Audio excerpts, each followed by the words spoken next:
In this lesson, we are going to learn purification of metal, that is, refining of metal through electrolysis process.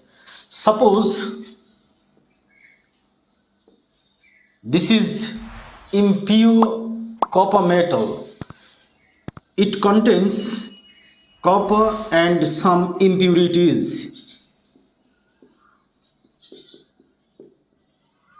such as silver, gold, etc. From this mixture, this copper metal is to be separated. This is today's lesson. So let's get started. Let's draw an electrolytic cell to purify copper from its impurities. This is electrolytic cell where electrolytic solution of copper sulfate is taken that ionizes to copper 2 plus and sulfate 2 minus. In this solution, this is impure copper metal with oil, and this is a strip of pure copper metal. So this is impure copper.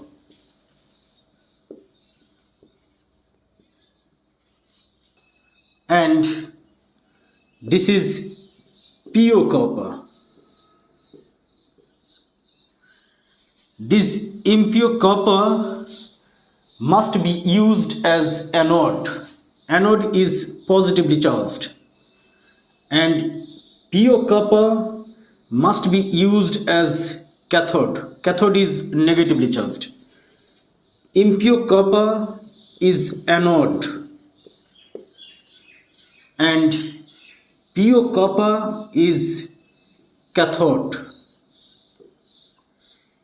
As impure copper must be used as anode, so it is connected to positive edge of the cell,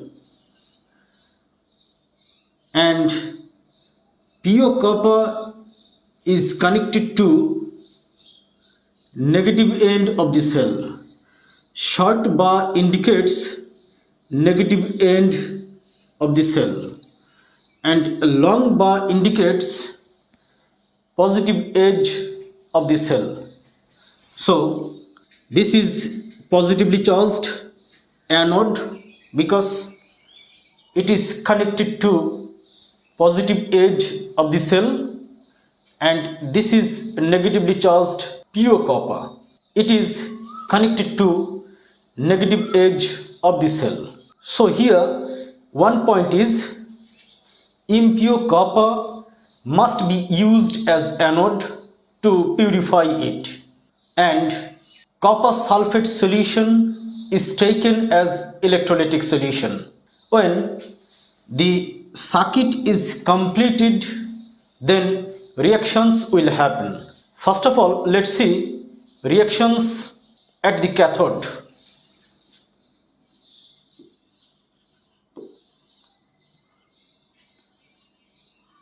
This cation will move to cathode because this is negatively charged, this is positively charged. Positively charged ion will move to cathode and receive 2 electrons to form solid copper. That is, copper ion turns into solid copper and deposits on the surface of the cathode, and with the passage of the time, cathode fattens, it gets fat, and now in the solution concentration of sulfate ion increases. So sulfate ion is supposed to go to anode and it is supposed to oxidize in this way, donating 2 electrons to form compounds like sulfur dioxide and oxygen. But this reaction doesn't happen because if we see structure formula of sulfate ion,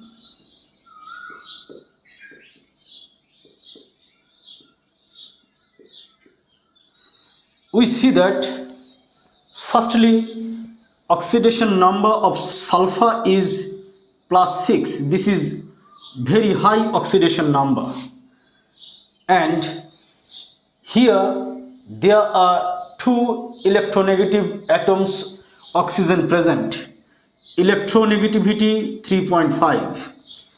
That is why these electrons are strongly bonded to this ion. For this reason, sulfate cannot give electrons easily, and this is the reason it belongs to the higher order in the electrochemical series. Because of this, sulfate doesn't undergo oxidation reaction at the anode. So, because of this, in the solution, concentration of sulfate ion increases with the passage of the time. That is, electrical imbalance is created. Now let's see what role anode plays to neutralize this electrical imbalance.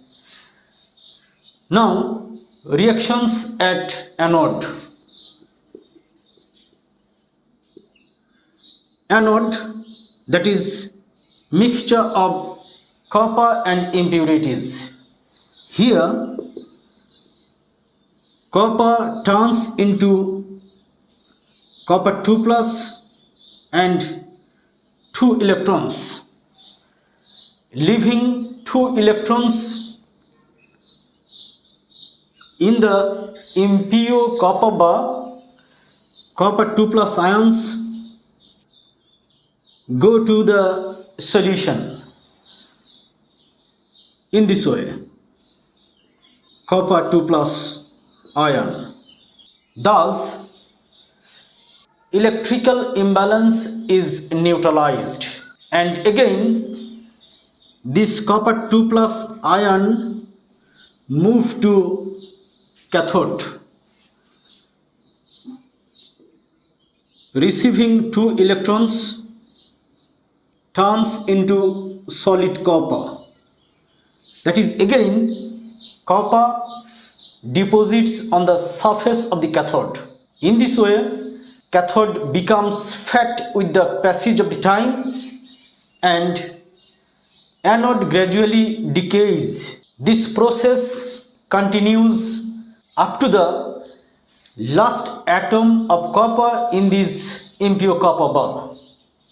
And finally, impurities present here, that means maybe silver, gold, that falls at the bottom of the electrolytic cell, at the bottom of the vessel. So, simply with the passage of the time from impure copper, copper atoms go to the solution and finally go to the cathode bar, and as a result anode decays and cathode fattens.